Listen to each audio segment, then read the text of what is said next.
আসসালামু আলাইকুম। সবাই কেমন আছেন? আশা করি সবাই ভালো আছেন। আজ আপনাদের জন্য নিয়ে এসেছি গল্পের ৩য় পর্ব। আশা করি গল্পটি আপনাদের ভালো লাগবে। তাহলে চলুন শুরু করা যাক।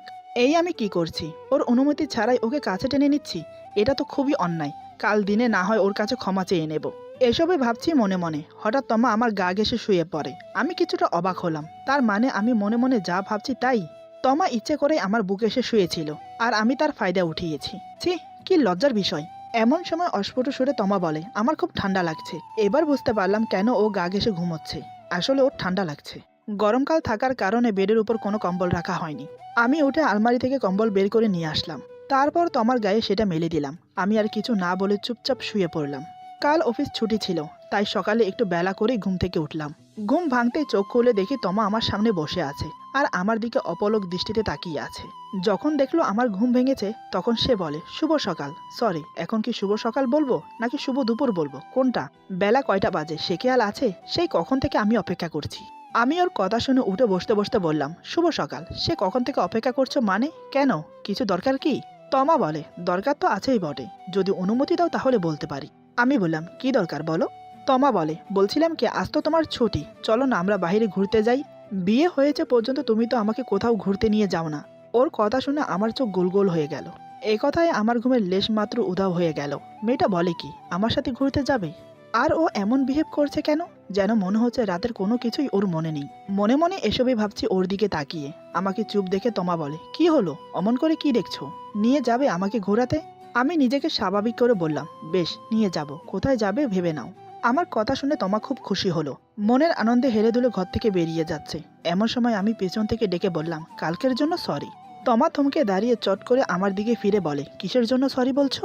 আমি অপরাধীর মতো মাথা নিচু করে আমতা আমতা করে বললাম, মানে আসলে কাল রাতে তুমি যখন আমার কাছে এসে ঘুমিয়েছিলে তখন আমি নিজেকে ঠিক রাখতে পারিনি। জানি না তখন কি হয়েছিল আমার। তারপর এতটুকু বলে আর বলতে পারলাম না। আমাকে আবার চুপ হতে দেখে তমা বলে, চুপ হয়ে গেলে যে? তারপর তারপর কি বলো? আমি নিজেকে আরেকটু স্বাভাবিক করে নরম সুরে বললাম, কি করে যে বলি, অন্যায় যখন করেছি তাহলে তো বলতেই হবে। আসলে আমি নিজেকে ঠিক রাখতে পারিনি, তাই তোমাকে জড়িয়ে ধরে ফেলেছি। তারপর তুমি নিশ্চয়ই বুঝতে পারছো। তমা একটু অবাক হয়ে বলে, তারপর কি করেছো বলো? তার মানে কি আমি বুঝে নেব তুমি ইয়েও করেছো? আমি তৎক্ষণাৎ চেঁচিয়ে বললাম, না না, এসব কিছু করিনি, শুধু কিস করেছি। আমি জানি আমার করা উচিত হয়নি। তোমার অনুমতি ছাড়া তোমাকে টাচ করা বারণ। তা জানা সত্ত্বেও আমি অজান্তে এমনটা করে ফেলেছি। আর কখনো এমন হবে না, প্লিজ তুমি কিছু মনে করো না। বোঝার চেষ্টা করো, সত্যি আমি নিজের ইচ্ছে কিছু করিনি। ভুল হয়ে গেছে, তার জন্য আমাকে ক্ষমা করে দাও। কথাগুলো বলতে বলতে আমার মাথা আরো নিচু হয়ে গেল। তোমার চোখে চোখ রাখতে লজ্জা পাচ্ছি আমি। আমার এই কাণ্ড দেখে তোমার হাসি থামিয়ে রাখতে পারলো না। সে হাসিতে ফেটে পড়লো। এমনভাবে হাসতে যেন আমি ফানি কিছু বলেছি। কি অদ্ভুত মেরে বাবা। ওর হাসিতে আমি বোকা বনে গেলাম। তাকিয়ে রইলাম ওর দিকে, বোঝার চেষ্টা করলাম হাসির অর্থ। কিন্তু না, আমার কিছুই বোধগম্য হলো না। তমা এক পা দুপা করে আমার সামনে এসে দাঁড়ায়। তারপর আমার দিকে ঝুঁকে পড়ে আমার মুখের সামনে মুখ এনে চোখে চোখ রাখে। তারপর মুখে শান্তির হাসি ফুটিয়ে বলে, আমি তোমার কে হই বলো তো? আমিও মনে মুগ্ধ হয়ে ওর সেই চোখের চাহনির মাদকতায় হারিয়ে গেলাম। মুখ থেকে অস্ফুট সুরে বেরিয়ে এলো, তুমি আমার বিবাহিত স্ত্রী। তমা বলে, তাহলে আমাকে ছুলে তোমার অপরাধ কেন হবে? কেন আমার কাছে ক্ষমা চেয়ে আমাকে অপরাধী বানাচ্ছ? আমি বললাম, কিন্তু তুমি যে আমাকে নিষেধ করেছো তোমার শরীর স্পর্শ করতে। তুমি তো আমাকে সেই অধিকার এখনো দাওনি। তমা বলে, দেইনি বলে যে তুমি স্পর্শ করতে পারবে না তা কিন্তু বলিনি। আমি নাস্তা রেডি করছি, তুমি ফ্রেশ হয়ে আসো। এই বলে তমা চলে গেল। আমি ওভাবেই তাকিয়ে রইলাম ওর দিকে। মেয়েটা আমার মুখের সামনে এসে কি বলে গেল? সত্যিই কি ও কিছু মনে করেনি? ওর কথার মাঝে কিছু একটা ছিল, সেটা কি? আরে ধেত্তেরি, সবকিছু মাথার উপর দিয়ে যাচ্ছে। কিছু মাথায় আসছে না। আমি আর ভাবতে পারছি না, তাই উঠে ফ্রেশ হয়ে নিলাম। তারপর নিচে গিয়ে নাস্তা করে নিলাম। আজ আর বন্ধুদের সাথে আড্ডা দিতে বের হলাম না। বিকেলে তমাকে নিয়ে ঘুরতে বের হব। মেয়েটা আজ নিজ থেকে আবদার করেছে।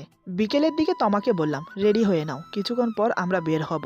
তমা খুশিতে আত্মহারা হয়ে রেডি হতে চলে গেল। কিছুক্ষণ পর রেডি হয়ে বেরিয়ে এসে বলে, আমি রেডি, চলো তাহলে। তখন আমি পত্রিকা পড়ছিলাম, কারণ সকালে পত্রিকা পড়া হয়নি আমার, ঘুমিয়ে থাকার কারণে, তাই এখন পড়ছি। ওর কথা শুনে পত্রিকা থেকে মুখ তুলে তাকালাম। সেই তাকানোই ব্যাস, আর চোখ সরাতে পারলাম না। চোখ যেন আমার স্থির হয়ে গেল। নীল রঙের সালোয়ার কামিজে নীল পরীর মতো লাগছে ওকে।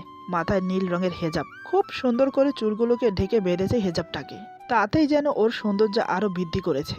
আমি যেন কোনো কলেজ পড়ুয়া মেয়েকে দেখছি না, আমার সামনে যেন দাঁড়িয়ে আছে কোনো মাদ্রাসায় পড়ুয়া মেয়ে। আমার যেন দেখতে দেখতে ঘোর কাটছে না। এদিকে আমাকে এভাবে তাকিয়ে থাকতে দেখে তোমার লজ্জা পেল। সে খুবই লাজুক ভাব নিয়ে আমাকে বলে, কি হলো, অমন করে কি দেখছো? ওর কথায় আমার সম্বিত ফিরল, কিন্তু চোখ সরাতে পারিনি। ওভাবেই তাকিয়ে বললাম, মাশাআল্লাহ, আজ তোমাকে অনেক সুন্দর লাগছে। আমার কথা শুনে তোমার লজ্জায় রাঙা হয়ে যায়, মাথা নিচু করে বলে, আজকের আগে কি আমি সুন্দর ছিলাম না?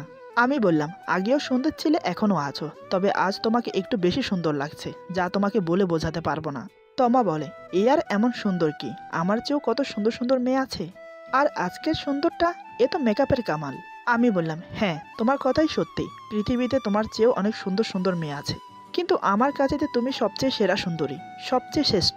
কেন জানো? তমা আমার কথা শুনে খুবই খুশি হলো। এমনটাই হবার কথা। স্বামীর মুখে নিজের প্রশংসা শুনে কোন মেয়ে খুশি না হয়ে থাকতে পারে বলুন? তমার চেহারার উজ্জ্বল ভাবটাই আমাকে বুঝিয়ে দিচ্ছে। তমা বলে, না, জানি না তো। আমি বললাম, কারণ তুমি আমার স্ত্রী। আরেকটা সত্যি কথা আছে, শুনবে? তমা বলে, কি কথা? আমি ওর চোখে চোখ রেখে কিছুক্ষণ তাকিয়ে রইলাম, তারপর বললাম, সেটা না হয় পরে জানবে, এখন চলো, দেরি হয়ে যাচ্ছে। এই বলে আমি রুম থেকে বেরিয়ে গেলাম। তমা মুচকি হেসে আমার পিছু পিছু আসতে লাগলো। তারপর গাড়িতে বসে দুজন বেরিয়ে গেলাম। অনেকক্ষণ দুজন গাড়িতে বসে ঘুরে বেড়ালাম। কিছু দূর এসে একটা লেকের পাশে দাঁড় করালাম গাড়ি। তারপর দুজন নেমে হাঁটতে শুরু করলাম। পরন্ত বিকেল, দিনের শেষে সূর্যটা ধীরে ধীরে তলিয়ে যাচ্ছে আপন গতিতে। তার যে এখন সময় শেষ। সূর্যের রক্তিম আভা তোমার মুখে এসে পড়েছে, তাতে যেন তার সৌন্দর্যটা আরো দুগুণ বাড়িয়ে দিয়েছে। ওর দিকে তাকিয়ে থাকতে আমার বেশ লাগছিল, তবে রাস্তাঘাটে এভাবে তাকিয়ে থাকাটাও ঠিক না, লোকে দেখলে কি বলবে। দুজন পাশাপাশি হাঁটছি, হঠাৎ তমা বলে, জায়গাটা খুবই সুন্দর, তাই না? আমি বললাম, তোমার ভালো লেগেছে? তমা বলে, ভীষণ ভীষণ ভালো লেগেছে। এখানে নিয়ে আসার জন্য তোমাকে অসংখ্য ধন্যবাদ। এখানে না আসলে বুঝতেই পারতাম না জায়গাটা এত সুন্দর। আমি বললাম, তুমি চাইলে মাঝে মাঝে তোমাকে এখানে নিয়ে আসতে পারি। তমা খুব জোর গলায় আমাকে বলে, মাঝে মাঝে কেন? এখন থেকে আমরা প্রত্যেক সপ্তাহে ঘুরতে যাব। আর তোমার ছুটি তো আছেই প্রত্যেক সপ্তাহে। আমি বললাম, বেশ তো, নিয়ে যাব। এভাবে দুজন আরো কিছুক্ষণ কথা বললাম। তারপর একসময় বাড়ির দিকে রওনা দিলাম। একসময় বাসায় এসে পৌঁছালাম। বাসায় এসে রুমে গিয়ে ফ্রেশ হয়ে নিলাম। ততক্ষণে তমা আমার জন্য চা নিয়ে এসেছে। আগে থেকে এখন তমা আমাকে খুব কেয়ার করে। যেমন এক স্ত্রী তার স্বামীকে কেয়ার করে। আমাদের চলাফেরা, আমাদের আচরণ দেখে কেউ বুঝতে পারবে না আমাদের মাঝে এখনো স্বামী স্ত্রী হিসেবে সেই ভাবটা জমে ওঠেনি। তমা খুব চালাক মেয়ে। বাড়িতে মা বাবা কাজের মেয়ে আছে, তাদের কেউ বুঝতে দেয়নি আমাদের সম্পর্কটা কেমন। আমি চাটা হাতে নিয়ে একটু রসিকতা করে বললাম, তমা, আজকে চায়ে মনে হয় চিনি কম দিয়েছ। তমা ভুরু কুচকে বলে, চায়ে চিনি কম হয়েছে মানে? তুমি তো এখনো চা খেয়েই দেখোনি, বুঝলে কি করে চায়ে চিনি কম হয়েছে? আমি বললাম, দেখে মনে হচ্ছে তাই বললাম, তুমি একটু খেয়ে দেখো তো। তমা আর আপত্তি করলো না, চট করে আমার হাত থেকে কাপটা নিয়ে চুমুক দিয়ে দেখলো, দেখে সবই ঠিক আছে। তমা বলে, চা তো ঠিক আছে, চিনিও ঠিকঠাক আছে। আমি ওর হাত থেকে কাপটা নিয়ে বললাম, এখন সব ঠিক আছে। এই বলে চায়ের কাপে চুমুক দিলাম। যেদিক দিয়ে তমা চুমুক দিয়েছে, আমার এই কাণ্ড দেখে তমা অবাক হয়ে গেল। এতক্ষণে যা বোঝার সে বুঝে গেছে। এটা আমি ইচ্ছে করে করেছি। তোমার লজ্জায় কিছু বলতে পারছে না, কিছু না বলে উঠতেই যাবে। ঠিক তখন আমি বললাম, কি হলো, চলে যাচ্ছ যে? তমা বলে, কাজ আছে, এই বলে চলে গেল। ও কেন চলে গেল সেটা বেশ বুঝতে পারছি। আমার এই কাণ্ড দেখে ও লজ্জা পেয়েছে, তাই অমন করে চলে গেল। আমি চায়ের কাপে চুমুক দিয়ে মুচকি হাসলাম। রাতে খাওয়া দাওয়ার পর বসে আছি, সেই কখন থেকে, কিন্তু মেয়েটা এখনো আসছে না। কি করছে এতক্ষণ? খাওয়া দাওয়া তো সে কবে শেষ হয়েছে। এসবে ভাবছি, এমন সময় তমা এসে হাজির। আমাকে বসে থাকতে দেখে সে বলে, তুমি এখনো ঘুমাওনি? আমি বললাম, না, ঘুম আসছে না। এটা বুঝতে দিলাম না যে আমি ওর জন্য অপেক্ষা করছি। তমা বলে, ঘুম যখন আসছে না তাহলে কিছু হাদিস শোনাও। আমি বললাম, কিসের হাদিস শুনতে চাও? তমা বলে, কাল রাতে যেটা বাকি রয়ে গেছে সেটা। আমি বললাম, কোনটা? তমা বলে, কাল তো তুমি স্ত্রীর দায়িত্ব কি কি সেটা বোঝালে, স্বামীরও তো দায়িত্ব আছে স্ত্রীর প্রতি, সেটা বোঝাও। আমি বললাম, আচ্ছা, তোমার দেখছি হাদিস শোনার অনেক আগ্রহ। তুমি কি এটা জানো, হাদিস সম্পর্কে সব জানার পর তোমাকে সেটা পালন করতে হবে? তুমি এখন জানো না, তাই পালন করছো না, তাতে হয়তো তোমার গুনাহ কম হবে। কিন্তু জেনে শুনে যদি তুমি পালন না করো, তাহলে গুনাহের ভাগ আরো বেড়ে যায়। যা জানবে, যা শিখবে তা পালন করার চেষ্টা করতে হবে। তমা বলে, আমি শুধু শুনতে নয়, পালনও করতে চাই। তুমি বলো, আমি শুনবো। আমি তো তোমার কথা শুনে অবাক। তাহলে কি সে ধীরে ধীরে স্বামী হিসেবে মেনে নিচ্ছে? যদি তাই হয় তাহলে আমি ওকে প্রত্যেক রাত জেগে জেগে হাদিস শোনাবো। সেগুলো শোনার পর যদি আমার তমা আমার হয়, তাহলে আর ক্ষতি কিসের? আমাকে আনমনা হয়ে ভাবতে দেখে তমা বলে, কি হলো তোমার? এমন আনমনা হয়ে কি ভাবছো তুমি? আমি নিজেকে স্বাভাবিক করে বললাম, কই কিছু না তো, তুমি এখানে বসো, আমি বলছি। এরপর ভাবতে লাগলাম, এত এত হাদিস, ওকে কোনটা বলা যায়, কোনটা বললে ও সহজে বুঝতে পারবে। আমি কিছুক্ষণ ভেবে নিয়ে বললাম, শোনো তাহলে। ইসলামে স্বামী স্ত্রীর সম্পর্ক অন্তত পবিত্র ও মধুর। স্বামী স্ত্রী একে অপরের প্রতি ভালোবাসা সংসারে এনে দেয় সুখের ঠিকানা। উত্তম স্ত্রী আর উত্তম স্বামী দুনিয়া ও আখেরাতেও তারা সফল কাম্য। রাসূলুল্লাহ সাল্লাল্লাহু আলাইহি ওয়াসাল্লাম স্ত্রীদেরকে অনেক ভালোবাসতেন। ভালোবাসায় ছিল না কোনো মিথ্যা বেহায়াপনা বা অশালীন কিছু। ভালোবাসা ছিল পবিত্র, যা আমাদের জন্য আদর্শ। রাসূলুল্লাহ সাল্লাল্লাহু আলাইহি ওয়াসাল্লাম বলেন, তোমরা ওই পর্যন্ত জান্নাতে যেতে পারবে না যতক্ষণ না পর্যন্ত মুমিন হও, আর ততক্ষণ পর্যন্ত মুমিন হতে পারবে না যতক্ষণ না পর্যন্ত একে অপরকে ভালোবাসো। রাসূলুল্লাহ সাল্লাল্লাহু আলাইহি সাল্লাম বলেন, যে ঘরে স্বামী ও স্ত্রী একসাথে তাহাজ্জুদের নামাজ পড়বে সে ঘরে কোনোদিন অশান্তি হবে না। বুখারী ও মুসলিম। রাসূলুল্লাহ সাল্লাল্লাহু আলাইহি সাল্লাম ইরশাদ করেছেন, যে স্বামী তার স্ত্রীকে এক লোকমা ভাত খাইয়ে দেবে আল্লাহ ওই স্বামীর সাগিরা গুনাহগুলো মাফ করে দেবেন, এবং যে স্ত্রী তার স্বামীকে এক লোকমা ভাত খাইয়ে দেবে আল্লাহ ওই স্ত্রীর সাগিরা গুনাহগুলো মাফ করে দেবেন, এবং প্রতি লোকমার বিনিময়ে 1000 নেকি উভয়ের আমলনামায় দান করবেন। মুসলিম শরীফ। মহানবী সাল্লাল্লাহু আলাইহি সাল্লাম ইরশাদ করেন, যে ঘরে স্বামী ও স্ত্রী এক প্লেটে খাবার খাবে, যতক্ষণ খাবার খেতে থাকবে ততক্ষণ তাদের আমলনামায় সওয়াব লেখা হবে। তিরমিজ। রাসূল সাল্লাল্লাহু আলাইহি সাল্লাম ইরশাদ করেছেন, স্বামী ও স্ত্রী যখন এক বিছানায় শয়ন করে বা বসে অথবা গল্প করে অথবা হাসি খুশির কথা বলে, তখন প্রতিটা মিনিটে এবং স্বামী স্ত্রীর প্রতিটা কথাতে প্রতিটা সেকেন্ডে তাদের আমলনামায় 10টা করে নেকি লেখা হয়। আবু দাউদ। মহানবী সাল্লাল্লাহু আলাইহি সাল্লাম ইরশাদ করেন, যে স্ত্রী তার স্বামীকে সকালে ঘুম থেকে জাগিয়ে পবিত্র করে ফজরের সালাতে মসজিদে পাঠিয়ে দেয়, ওই স্ত্রীর প্রতি স্বামীর অন্তরে আল্লাহর তরফ থেকে ভালোবাসার নূর পয়দা হয়। বুখারী শরীফ। আমার কথা শেষ হতে না হতেই তমা বলে, তাহাজ্জুদের নামাজ তো রাত 3টা বাজে পড়ে, মাঝরাতে ওঠা তো অনেক মুশকিল, সমস্যা নেই, তারপরও ট্রাই করব। তবে কাল থেকে আমি তোমাকে সকাল সকাল ঘুম থেকে উঠিয়ে দেব, ফজরের নামাজ পড়তে যাবে। আমি ওর কথায় মুচকে হাসলাম। না হেসে কি করব বলুন? ফজরের আজানের সময় তো আমি উঠে নামাজ পড়তে চলে যাই, কিন্তু তখন সে গভীর ঘুমে মগ্ন থাকে। আমি যে ওর পাশ থেকে উঠে যাচ্ছি একটু টের পায় না। আমাকে হাসতে দেখে তমা অবাক হয়ে বলে, কি হলো, তুমি হাসছো কেন? আমি এখানে হাসির কি বললাম? আমি বললাম, হাসবো না তো কি করব বলো? আমি তো প্রতিদিনই ফজরের আজানের সময় উঠে যাই মসজিদে, নামাজ শেষ করে আবার এসে ঘুমিয়ে পড়ি। তুমি টের পাও না, কারণ তুমি ঘুমিয়ে থাকো। আমার কথা শুনে তোমার জিভ কেটে বলে, ইস, আমার ঘুম এত ভারী, একটুও টের পাই না। আমি রসিকতা করে বললাম, তুমি যদি চাও তাহলে আমি তোমাকে ডেকে দিতে পারি ফজরের নামাজ পড়ার জন্য। কি কাল থেকে উঠবে নাকি? তমা বলে, তাহলে ডেকে দিও। প্রথম প্রথম একটু সমস্যা হবে, পরে ঠিক হয়ে যাবে, কিন্তু তাহাজ্জুদ নামাজ, সে নামাজ যেহেতু অনেক ফজিলত, সেটাও পড়তে চাই। আমি বললাম, আগে না হয় ফজরে ওঠার অভ্যাস করো, পরে না হয় তাহাজ্জুদ দেখা যাবে। তমা বলে, ঠিক আছে, কিন্তু তুমি তো এখনো বলোনি ছেলেদের জন্য কি কি হাদিস বরাদ্দ আছে। আমি বললাম, বলছি শোনো। রাসূল সাল্লাল্লাহু আলাইহি সাল্লাম বলেন, যে স্বামী তার স্ত্রীকে একবার চুমো দেবে এবং যে স্ত্রী তার স্বামীকে একবার চুমো দেবে, প্রতিটা চুমোর বিনিময়ে 100 নেকি তাদের আমলনামায় লেখা হয়। মুসনাদে আহমেদ। আমার মুখে চুমোর কথা শুনে তমা কিছুটা খচখচ করছে, মাথা নিচু করে লাজুক মুখটা ঢাকার চেষ্টা করছে। আমি বুঝতে পেরে বললাম, এখানে লজ্জা পাওয়ার কি আছে? আমি তোমাকে কিস করব বলিনি, আর এমনকি তোমাকেও করতে বলিনি। এটা তো স্বামী স্ত্রীর জন্য বলা হয়েছে হাদিসে, আমি কিন্তু বানিয়ে বলছি না, বইটা আছে আমার কাছে, পড়তে চাইলে পড়তে পারো। তমা বলে, তুমি এমনভাবে বলছো আমরা যেন প্রেমিক প্রেমিকা, আমরা কি স্বামী স্ত্রী নই? আমি ওর কথা শুনে মুচকি হেসে বললাম, আমরা স্বামী স্ত্রী, কথাটা কিন্তু সত্যি, তবে স্বামী স্ত্রীর মধ্যে যেমন একটা সম্পর্ক আছে তেমন কোনো সম্পর্কই আমাদের মাঝে হয়নি, তাই কথাটা বলতে বাধ্য হলাম। যাই হোক, তারপর শোনো। যে স্বামী তার স্ত্রীকে কোরআনের এলেম শিখাবে এবং নিজেও শিখবে এবং সে অনুযায়ী আমল করবে, আল্লাহ পাক মৃত্যুর পর তাদেরকে জান্নাত দান করবেন। রাসূল সাল্লাল্লাহু আলাইহি সাল্লাম বলেন, যে সন্তান তার পিতামাতার ভরণ পোষণ করবে বা সেবা করবে এবং নিজের স্ত্রীর ইজ্জত হেফাজত করবে, তাদের জীবনের সব গুনাহ মাফ করে দেওয়া হবে। মুসলিম শরীফ। মহানবী সাল্লাল্লাহু আলাইহি সাল্লাম ইরশাদ করেন, যে স্ত্রী তার স্বামীর অনুমতি ছাড়া সেবা করবে, সে স্ত্রীর নিজের শরীরের ওজনের সমান স্বর্ণ সদকা দান করার সোয়াব তার আমলনামায় প্রতিদিন লেখা হয়। আর যে স্বামী তার স্ত্রীর অনুমতি ছাড়া তার সেবা করবে, সে স্বামীর শরীরের ওজন সমান স্বর্ণ দান করার সোয়াব তার আমলনামায় লেখা হয়। আবু দাউদ। এটা শুনে তমা আবার বলে, তুমি ঘুরে ফিরে আবারও একই হাদিস বলছো। আমি বললাম, কই, আমি তো কাল এই হাদিস বলিনি, কাল তো তোমাকে অন্য হাদিস শুনিয়েছি। তমা বলে, অন্য হাদিস বটে, তবে সেখানে স্ত্রী কিভাবে স্বামীর দায়িত্ব পালন করবে তার ব্যাপারে সব হাদিস বলেছ। আমি জানি আরও হাদিস আছে মেয়েদের ব্যাপারে, সেটা না হয় পরে জেনে নেব, কিন্তু এখন স্ত্রীর প্রতি স্বামীর কি কর্তব্য সেটা জানতে চাইছি। আমি মুচকি হেসে বললাম, এসব জেনে তুমি কি করবে? আমার তো মনে হয় না সেগুলো তোমার কোনো কাজে আসবে। তমা বলে, কাজ আসবে না আসবে সেটা আমি বুঝে নেব, তুমি শুধু বলো। আমি বললাম, ঠিক আছে, তবে বেশিক্ষণ বলতে পারবো না, কাল আমার অফিস আছে, জরুরি একটা মিটিং আছে। তমা বলে, আচ্ছা ঠিক আছে। আমি আবার বলতে শুরু করলাম।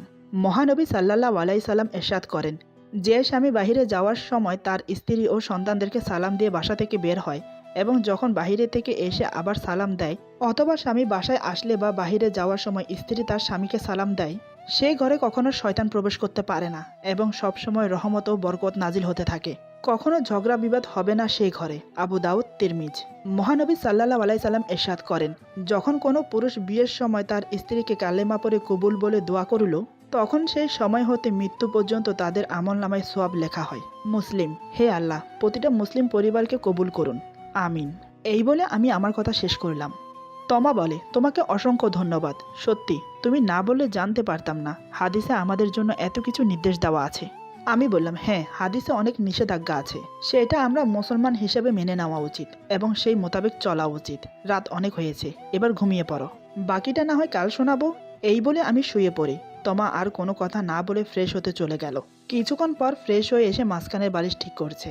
আমি দেখে বললাম, মাঝখানের বালিশ ঠিক করে কি আদতেও কোনো লাভ আছে? সেই তো ভয় পেলে, নয়তোবা ঠান্ডা লাগলে আমার বুকে এসে ঘুমোবে।